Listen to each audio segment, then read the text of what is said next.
ನೆರಳಲ್ಲಿ ಬೆಲೆಯೂ ಇಲ್ಲದೆ ಛಲವ ಬಿಡದ ಭೂಮಿಲಿ ನಿಂತನು.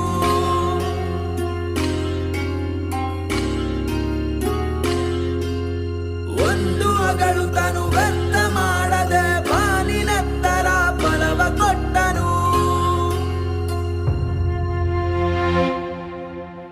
ಅನ್ನದಾತ